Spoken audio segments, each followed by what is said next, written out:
Hey, friends. Welcome back to Knit Your Stress Away, the podcast for busy moms who want a creative escape without adding more to their plate and more stress to their lives. As a matter of fact, to do the exact opposite. Hi, I am Nadine, and I am the host here on the Knit Your Stress Away podcast. And today we're talking about something that will save you a ton of frustration if you're just getting started with knitting. Maybe if you're not just a total beginner, this might actually benefit you as well. We're talking about the most common mistakes beginners make when it comes to this craft, and of course, how to avoid them. So let's dive in. Welcome to Knit Your Stress Away. I am Nadine Medina, a mom who rediscovered knitting during a stressful season and found it to be the ultimate way to relax, recharge, and reconnect with myself. If you're feeling overwhelmed and wondering if there's a creative outlet that could actually help you feel calmer and in more control, you're in the right place. In this podcast, I'll show you how knitting can be a simple, stress-busting tool, even if you've never picked up needles before. So take a deep breath, let go of the chaos for a moment, and let's explore how knitting could become your new favorite way to find calm and joy. All right, welcome to this episode where we're talking about the 5 most common mistakes beginner knitters make and how to avoid them. Because let's be real, knitting is supposed to be relaxing. We talk about this on this podcast all the time. But if you unknowingly set yourself up for frustration, it is so easy to think, oh my gosh, maybe this just isn't for me. And, let's just say there will be those moments. You're going to have moments of frustration. But let's just talk about the common mistakes that people make that they are not really aware of. And let me just tell you, you're not the problem. Sometimes it's just about making these small adjustments and they can make a huge difference. So to make this even easier, I have 2 resources for you. One is my free 3 things you need to start knitting cheat sheet that now actually includes a beginner-friendly glossary, so that you're never confused about knitting lingo, abbreviations in your patterns, and things like that. So it's perfect for someone who's just starting out or for someone who needs a refresher on those things. If you haven't knit in a while, like, me, I would have loved having one of these tools in my back pocket when I picked up needles again in 2020 after it had been 20 years of not knitting and also being in a completely different country with a completely different language, so that I was so lost. I had no idea. So this cheat sheet is for you, the beginner, or the one who is just picking up knitting again. It's called 3 Things You Need to Start Knitting. It's free on my website at theknittingmamas.com/start. And the other resource I have for you is a Become a Knitter in 5 Simple Steps guide, which includes not just the tools and also the glossary and goes a little bit deeper, but it also has tutorials, links to tutorials to walk you through the basic steps one by one. So you have the 5 simple steps that it takes to get started. Or again, if you need a refresher, if you're coming back to knitting like I did, this is the perfect way to jump back in. You can grab both at theknittingmamas.com. One is /start. The other one is /guide. All right, let's dive into these common mistakes so that you can avoid them right from the beginning or fix them if you find yourself making them already. No big deal, not at all. There's like zero judgment here because guess what? I only know this because I made those mistakes. So I am here to help you out and give you the scoop before you run into that frustration. Because the last thing that I want as someone who's teaching knitting and teaching knitting as a positive thing and as a beneficial craft is for you to be so frustrated that you just throw in the towel and say, yeah, not for me. Okay, I want to make it as easy as possible for you so that you can love this craft just like I do. So mistake number 1, you starting with either very dark or even black yarn. So don't get me wrong, I love me a really good black sweater or scarf, but if you're just starting out, dark yarn is not exactly your best friend. And why is that? Because you can't really see what you're actually doing. So counting stitches, finding mistakes is a lot harder. And what's really easy is dropping stitches and not even realizing it. Or my personal specialty, to make the wrong stitch than what it says in the pattern and realizing it way too late.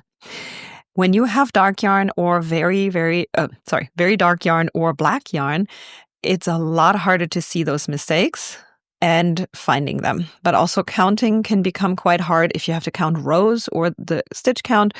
It's just a little tricky with dark yarn. You would need a really good light and then it might work, but I actually just highly recommend not even messing with the dark yarn until you have a little bit of practice under your belt. So instead of the dark yarn or the black yarn, just go for something more light colored. I find it easiest to use a solid, a beige, some sort of pastel color, but also, just a real nice solid color of any kind will work just fine, and it will make everything so much easier. And if you're interested, my favorite yarn to start with, it's also in the cheat sheet. You'll see it's called Hue and Me by Lion Brand. It's a chunky yarn that has gorgeous colors. So, the palette is absolutely amazing. I'm sure you're going to find your favorite color in there. And yes, it has I don't know, it's a completely solid black, but I think it's more of a kind of like a grayish, really dark, like slate color. And I used that one in the beginning and it wasn't as easy as I expected. So take it from me, go with the lighter colors for now. There's going to be plenty of time for you to, get into the darker colors. Mistake number 2, using very tiny needles and very thin yarn. If you have followed me for a little while, I always talk about using chunky yarn because I think it's just easier for any beginner. And once again, made that mistake myself when I picked needles up again in 2020. I was like, ooh, I'm doing this cardigan. It's gorgeous.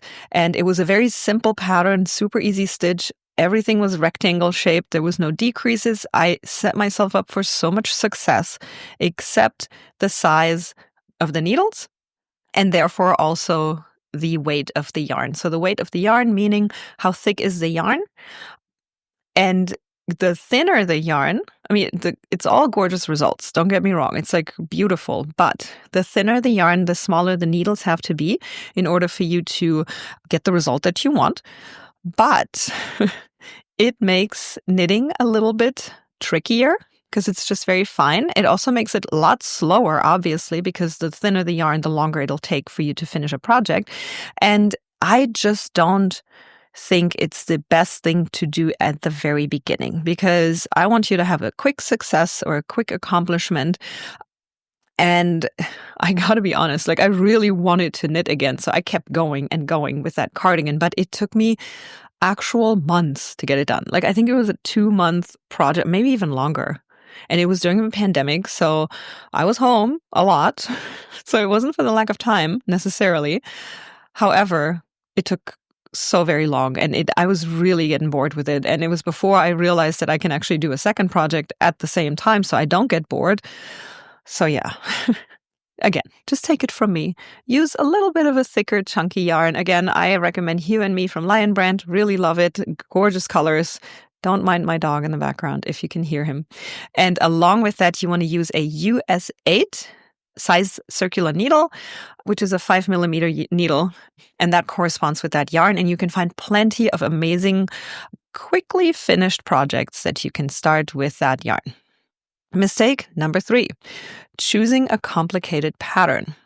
I know it's super tempting to pick this gorgeous sweater or colorwork scarf as your first project because you see it on Instagram and it's like, whoa, I want to make that.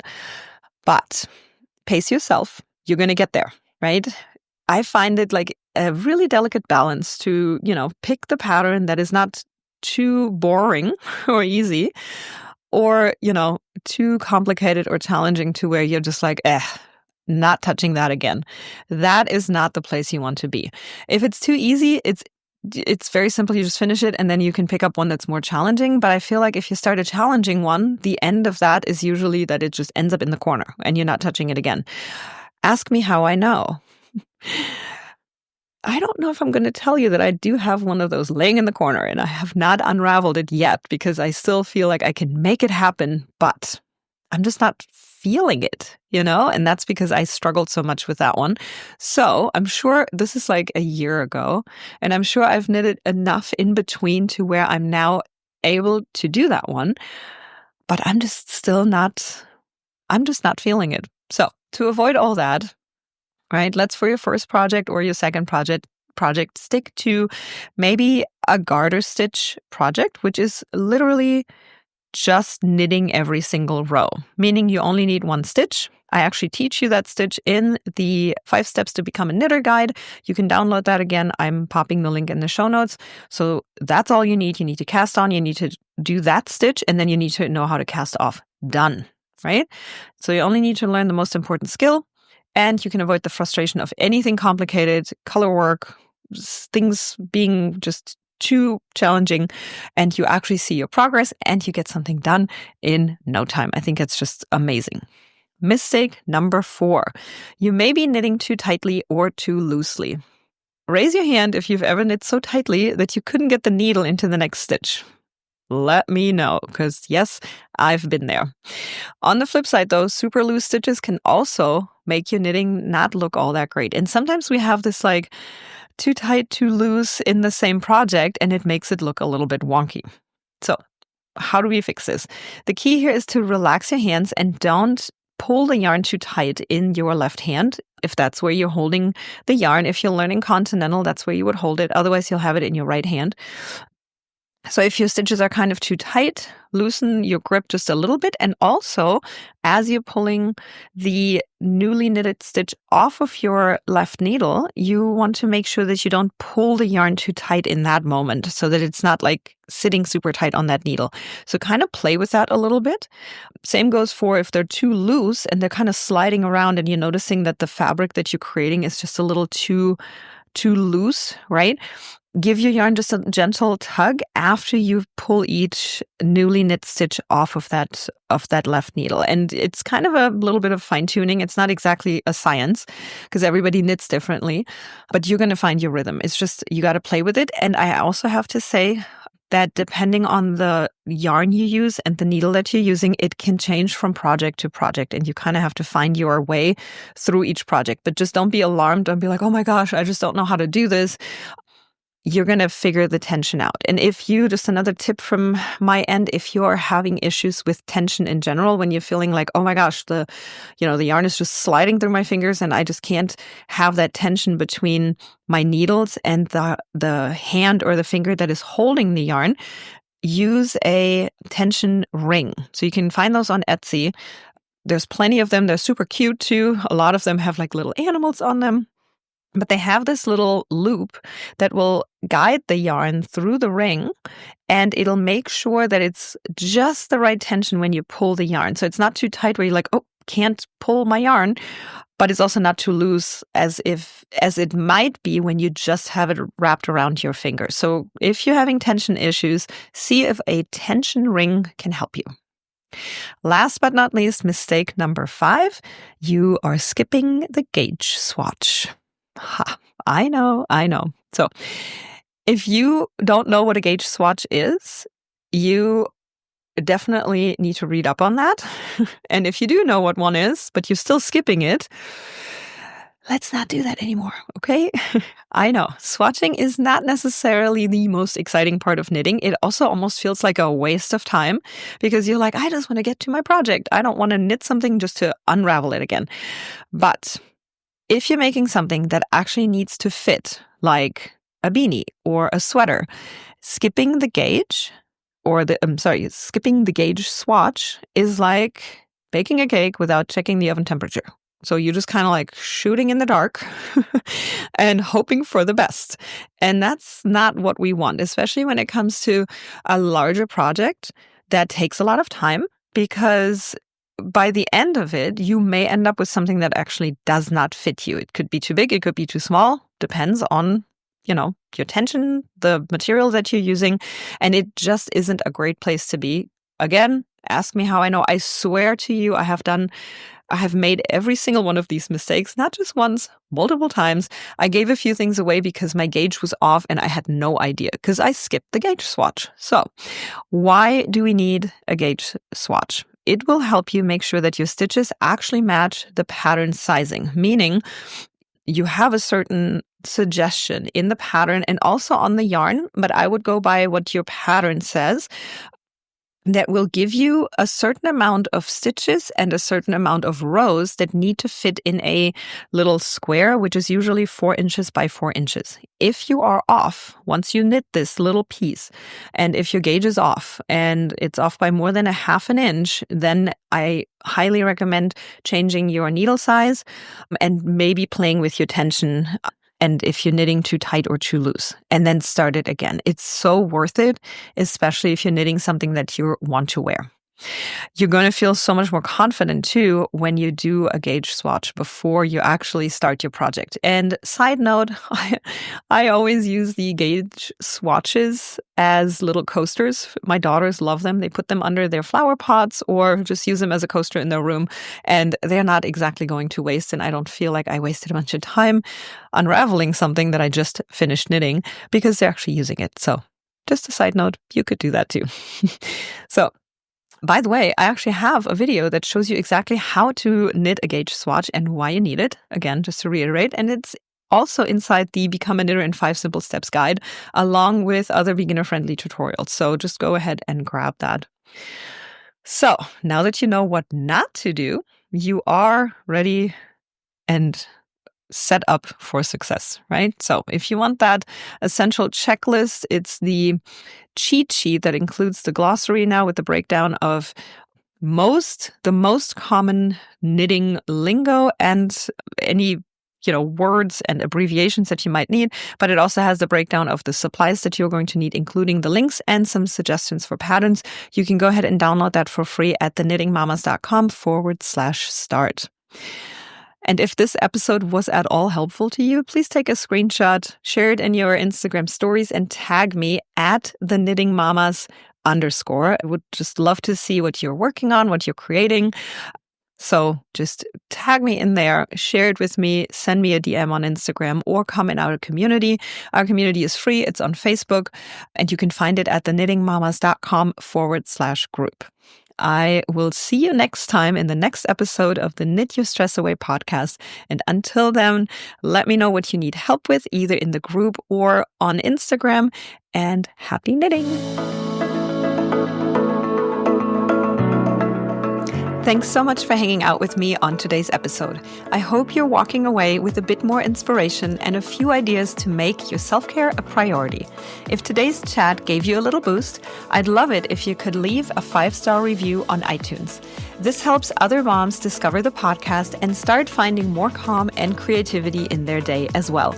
And don't forget to join us over in the Knitting Mamas community on Facebook by going to theknittingmamas.com/group.